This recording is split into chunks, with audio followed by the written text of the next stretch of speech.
말씀을 정리하겠습니다. 11개 20장 1절에서 11절. 내용을 대충 보자면, 이제 우리가 1절부터 문단 구분을 할 때, 이 매일 성경에 문단 구분이 되어 있어가지고, 조금 좀 별로래요. 예, 문단 구분을 미리 좀 안 해놨으면 좋겠는데, 뭐 되어져 있으니까, 그래도 문단 구분이 되어져 있다고 그대로 따라가면 안 돼요. 알겠죠? 딱 보고, 이 문단 구분은 조금, 이거는 좀 합치는 게 낫지 않을까? 이거는 좀 구별해 놓는 게 낫지 않을까? 이거를 우리가 한번 생각해 볼 수 있겠죠. 그래서 저도 1절에서 3절은 이제 죽음 앞에서 살기를 간구하는 이스기야라고 기도하죠. 그때에 이스기야가 병들어 죽게 되었다라는 말이 있어요. 예, 그 말이 있는데 선지자가 이제 이사야가 나와서 네 집을 정리해라. 네, 집을 정리해라. 네가 죽을 거다. 근데 이제 히스기야가 이제 낙심이 되는 거예요. 왜냐하면 이제 히스기야가 이제 정황상 보면 히스기야가 죽을 때가 이때 나중에 우리 본문에서 확인해 보면 알겠지만 15년의 수명을 보장받잖아요. 근데 우리가 열왕기하 18장에서 보면 열왕기하 18장인가 17장인가 17장에서 보면 히스기야가 18장 2절에 뭐라고 되냐면 그가 왕이 될 때 나이가 25세라 예루살렘에서 29년간 다스리니라 라는 구절이 있어요. 그러니까 히스기야는 29년 동안 다스렸는데 그 중에 29년 동안 다스렸고 그때 그의 나이가 히스기야가 통치를 시작하던 시기가 25세예요. 25세. 젊은 나이죠. 근데 25세 때 통치를 시작했는데 이제 25세 때 통치를 시작했는데 근데 중요한 거는 히스기야 왕이 15년의 수명 연장을 받아서 통치를 했다. 그러면 히스기야의 나이가 어떻게 되는 거예요? 29 빼기 15를 하면 14죠. 그러니까 히스기야의 나이에서 14를 한 번 더하면 이 당시 히스기야의 나이가 한 39세, 38세 이 정도 됐다는 거예요. 이게 30대 후반이에요. 예. 제가 한 5살 먹으면 히스기야 나이 때잖아요. 그러니까 30대 후반인데 이제 죽어야 되는 거예요. 예. 이 당시 아무리 그 이제 평균 수명이 짧아도 30대 후반에 이렇게 죽어야 된다는 건 너무 억울한 거예요. 근데 어쨌든 하나님께서 너 죽는다고 했어요. 근데 이제 중요한 건 하나님께서 분명히 히스기야가 죽을 거라고 얘기를 하시지만 어, 그게 왜 하나님께서 갑자기 히스기야 보고 네가 죽을 거라고 얘기했는지 성경에는 그 답을 알려주고 있진 않아요. 그 중요한 건 죽는다는 거야. 그러면 이제 우리 하나님 말씀에 순종하니까 죽어야 되잖아요. 그렇죠? 하나님 말씀에 순종해서 죽어야 되잖아. 그렇죠? 너 내일 죽는다면 죽어야지. 근데 이제 안 죽고 싶잖아요, 솔직히. 그러니까 히스기야 왕이 눈물로 뭐 기도를 합니다. 기도를 하고 그랬더니 이제 이사야가 성읍 가운데로 이르기 전에 그러니까 이게 보니까 이사야가 사망을 선고하고 이제 왕궁을 나와서 시내로 가는데 히스기야가 기도하는 걸 보고 하나님께서 그냥 바로 다시 이사야를 불러 세워가지고 너 다시 가서 다시 해라. 근데 하나님께서 아니 왜 죽는다 해놓고서 갑자기 또 왜 안 죽는다 해놓고서 이 사람 똥개 훈련시키는 것도 아니고 이게 뭐지? 라는 생각이 드는 거예요, 저는. 네. 저는 이 말씀 구절이 어떤 분은 이거 보면서 바로 하나님께서는 믿음으로 우리가 살면 살려주십니다. 이렇게 보통 얘기가 나오거든요. 근데 난 이게 별로 감격스럽지가 않은 거예요. 어. 아니, 갑자기 막 하루아침에 죽음을, 오래 못 삽니다 해놓고서 갑자기 막, 그럴 거면 왜 죽이시냐고. 처음부터. 아니, 처음부터, 그래, 하지. 왜 갑자기 사람을 죽였다 살렸다 해요? 이게 나 이해가 안 되는 거예요, 이게. 그래서, 근데 이제 힌트가 좀 나옵니다, 사실은. 그래서 4절부터 7절은 하나님께서 히스기야의 기도에 응답하시면서, 세 가지를 약속하십니다. 첫 번째는 뭐예요? 너가 3일 안에 성전으로 다시 올라가겠다. 그러니까, 너가 다시 3일 안에 성전으로 올라가겠다고 기도. 이게 성전에 올라간다는 건 뭐예요? 예배를 드리고, 하나님과의 관계가 회복된다는 걸 얘기를 하죠. 예. 왜 3일 안에 성전으로 올라간다 또 얘기했을까? 그리고 이제 두 번째는 15년간 너의 수명이 15년간 연장될 것이다. 그럼 이제 히스기야가 이제 죽었을 때는 한 50대 후반이거든요. 예. 이것도 짧은데. 이것도 수명이 긴 편이 아니에요. 다윗에 비하면 10년 짧아요. 예. 자기 아들보다. 그래가지고 히스기야가 단순히 이제 젊은 날에 죽는 것을 무서워했을까? 그 생각도 갑자기 들어요. 히스기야가 왜 이렇게 통곡을 했을까? 그 다음에 세 번째가 제일 이상합니다. 내가 너와 이 성을, 그러니까 이 구절이 어디에 나오냐면 6절에 나옵니다. 내가 내 날을 15년을 더할 것이며 내가 너와 이 성을 아수르 왕의 손에서 구원하고 내가 나를 위하고 내 종 다윗을 위함으로 이 성을 보호하리라 라는 말이 갑자기 나와요. 이게 무슨 말이야? 야, 아수르하고 전쟁에서 이겼잖아. 자, 열왕기하 20장은요, 19장 이전에 있었던 일입니다. 예, 이 역사적 순서에 따라서 성경이 기록이 안 될 때가 있어요. 19장의 일은, 즉, 아수르가 대대적으로 유다를 침공해서 유다를 싸그리 지금 없애버리고 예루살렘을 포위했던 이 사건, 지금 20장의 사건 뒤에 벌어져요. 그러니까 연대적으로 추정하면 히스기야가 치유받던 그 해 혹은 그 다음 해에 아수르가 침공한 거예요.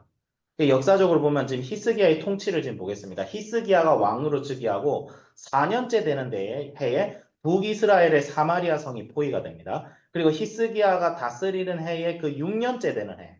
그러니까 히스기야가 왕이 되고 6년째 되는 해에 자기 형제 국가인 북이스라엘이 망했단 말이에요. 그리고 히스기야는 반아수르 정책을 취했죠. 열왕기하 17장에 보면 어떤 내용이 나와요? 열왕기하 17장. 자, 열왕기하 17장에 7절에는 뭐였죠? 여호와께서 그와 함께 하심에 그가 어디로 가든지 형통하였더라. 저가 아수르 왕을 배반하고 섬기지 아니하였고 라고 돼 있어요. 그럼 아수르 왕과 척을 졌다는 거예요? 안 졌다는 거예요? 졌다는 거죠. 아수르라는 그 당시 최강 대국이 있었고 자기 아버지는 친아수르 정책을 폈어요. 자기 아버지는 아수르를 섬기고 하나님을 배반했는데 히스기야는 그렇지 않았다는 거죠. 아수르한테 우리는 굴복할 수 없다. 우리 하나님의 백성이다. 우리는 성정 중심의 신앙을 갖자라고 하던 거예요. 근데 이 시기에 히스기야 왕 제4년에 이스라엘이 패망하기 시작했고 6년에 지금 날아가고 제9년에 사마리아가 함락됐다. 그러니까 히스기야가 통치한 지 6년째 되는 해 사마리아가 함락됐다는 거예요. 그러면 히스기야 입장에서는 지금 뭐예요? 자기 나라가 멸망할지 안 할지에 대한 굉장히 엄청난 위기의식 속에 살던 왕이에요. 근데 자기가 지금 아수르가 침공하기 일보 직전인데 하나님께서 자기를 거두어 가겠대. 그럼 생각을 해보세요. 히스기야가 단순히 죽음이 두려워서 이렇게 기도했을까? 저는 아니라고 생각해요. 히스기야는 지금 단순히 자기가 죽는 것이 두려운 게 아니라 내가 죽고 나면 지금 이 이스라엘 어떻게 되는지 모르는 거예요. 그리고 정황상 보면 이 당시에 자기의 후사를 이을 왕자도 없어요. 39세, 결국 30대 후반이에요. 만약에 히스기야가 망하고 나면 누가 왕이 되겠어요? 왕 될 사람이 없어요. 아기가 왕이 돼야 돼. 아기가 왕이 되면 걔가 나라를 구할 수 있어요. 지금 막 멸망이 밀려오고 있는 상황인데. 근데 지금 이 절체불명의 상황에서 히스기야가 기도했더니 하나님께서 그를 회복시키시고 무화과 반죽으로 그 상처를 치유하고 이 병이 실제로 어떤 병인지는 잘 모르겠어요. 뭐 문둥병 초기 증상인지 뭐 피부암인지 모르겠지만 어쨌든 하나님께서 일반 운총적인 방법으로 그 당시 의료 기술을 좀 사용해서 치료하시는 것 같아요. 그때 히스기야가 이사야에게 어떤 징표를 구합니다. 나를 낫게 하고 3일 만에 여호와의 성전에 올라가게 하신 무슨 징표가 있나이까? 그랬을 때 이제 해시계가 10도 뒤로 물러나는 이게 뭐냐면 시간이 한 10분에서 한 20분 정도 앞당겨졌다 이렇게 나와요. 그러니까 태양이 움직이는 기적이 일어남으로써 하나님께서 히스기야에게 이 믿음의 징표를 허락하십니다. 왜 이런 징표까지 하나님께서 허락했을까? 하나님께서 도대체 이 시련을 왜 주셨을까?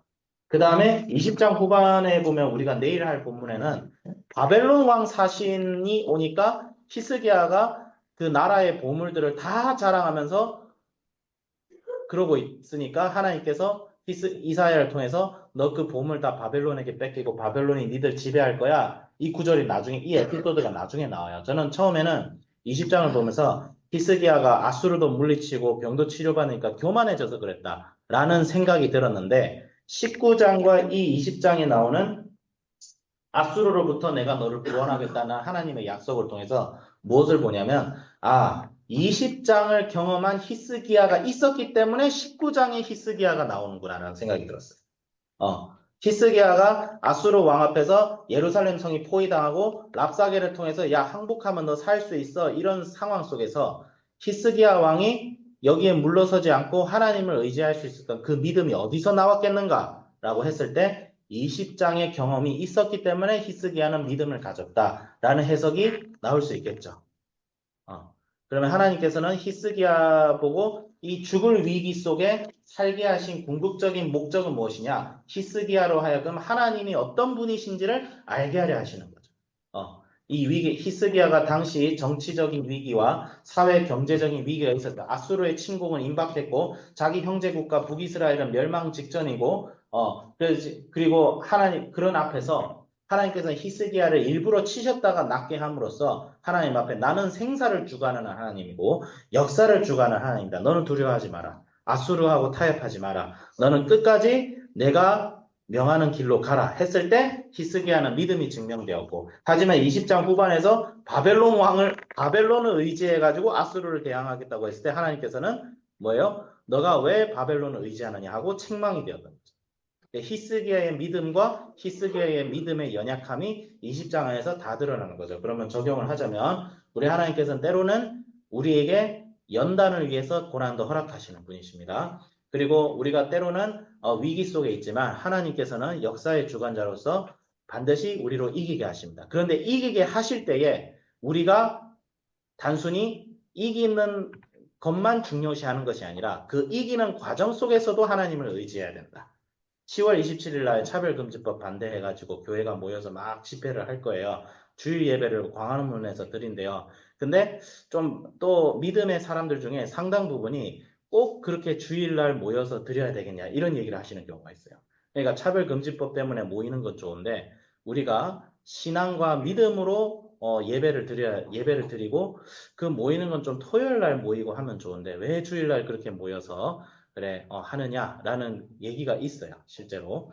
근데 중요한 것은 우리는 올바른 일을 할 때에는 우리가 하나님 보시기 올바른 일을 할 때에는 우리가 믿음은 그 과정도 중요하다.